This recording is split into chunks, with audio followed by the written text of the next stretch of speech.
Damoh collector ने हिंडोरिया छात्रावास का आकस्मिक निरीक्षण किया। दमोह कलेक्टर सुधीर कोटर ने हिंडोरिया छात्रावास का आकस्मिक निरीक्षण किया और छात्रावास में उपलब्ध सुविधाओं का जायजा लिया। निरीक्षण के दौरान कलेक्टर ने छात्रावास में रहने वाले विद्यार्थियों से बातचीत की और उनसे उनकी पढ़ाई एवं गतिविधियों के बारे में जानकारी ली।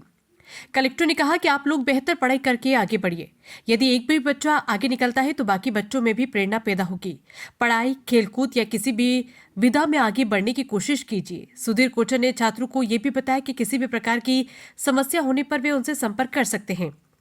हिंडोरिया से दमोह की दूरी अधिक नहीं है, इसलिए छात्र सीधे जिला मुख्यालय आकर अपनी समस्याओं का समाधान करा सकते हैं। आकस्मिक निरीक्षण के दौरान आदिम जाति कल्याण विभाग के संयोजक अदिति शांडिल्य, नायब तहसीलदार आशुतोष गुप्ता और अन्य अधिकारीगण भी मौजूद रहे। कलेक्टर ने उन्हें छात्रावास सुविधाओं और व्यवस्थाओं को सुनिश्चित करने के लिए आवश्यक निर्देश दिए। एससी छात्रावास है हिंडोरिया में। आज इसके भ्रमण पर मैं आया था और यहाँ पर बच्चों से मुलाकात की है और यहाँ का इंफ्रास्ट्रक्चर और बाकी चीज़ों का मुआयना किया है, भोजन कक्ष से लेकर के सारी चीज़ों का। और जो हमारी टीम है जिसमें आदिम जाति की हमारी जिला संयोजक हैं हमारे साथ हैं, नायब तहसीलदार हमारे साथ हैं, इन लोगों को हमने आवश्यक दिशा निर्देश दिए हैं आगे के इम्प्रूवमेंट के लिए। सर, यहाँ पर एक जो हॉल है उसमें वो क्षतिग्रस्त है, ऊपर से हो सकता है कि गिरने की भी हालत में दिख रहा है वहाँ पर अंदर। कुछ जो कमरे जहाँ पर जैसे रसोई या छात्र वार्डन का कक्ष है और दूसरे कुछ कक्ष हैं जहाँ पर ऊपर का प्लास्टर निकला हुआ है, तो मैंने कहा है कि जो मरम्मत मद में राशि आती है उस मद से इन्होंने अभी बाथरूम वगैरह तो ठीक कराए हैं, तो अभी ये वाला कार्यक्रम भी ठीक कराने के लिए मैंने इनको रिक्वेस्ट की। यहाँ पे 50 सीटर छात्रावास है, वो मात्र यहाँ पे 13 से 14 बच्चे उपस्थित हैं। इसके पीछे क्या कारण है? परीक्षाएं आ रही हैं बच्चों की, अर्धवार्षिक परीक्षा। यहाँ 50 सीटर छात्रावास है।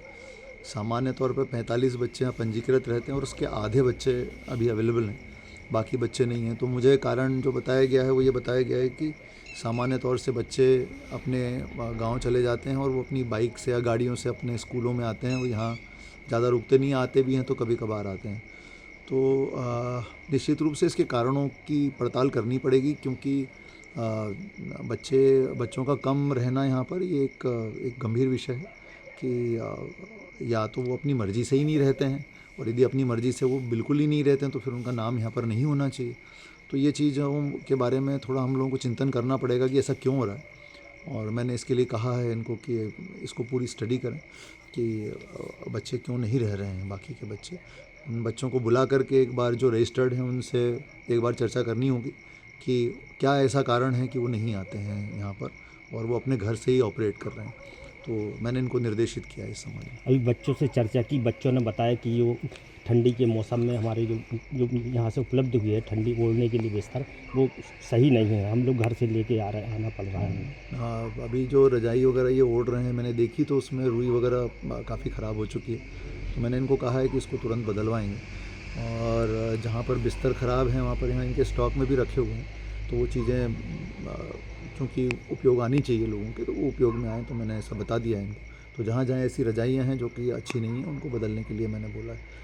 इसके अलावा यहाँ पर एक पूरे 2 अच्छे कमरे, बड़े कमरे बन करके भी तैयार हैं, लेकिन वो भी हैंडओवर नहीं हुए हैं और उसमें शायद निर्माण में कुछ कमियां हैं, और कमियों को दूर मैंने कहा है कि जल्दी कराएं और इसको हैंडओवर करें ताकि इन कमरों से बच्चों को निजात मिले और वो नए कमरों में शिफ्ट हो पाएँ। Thank you sir.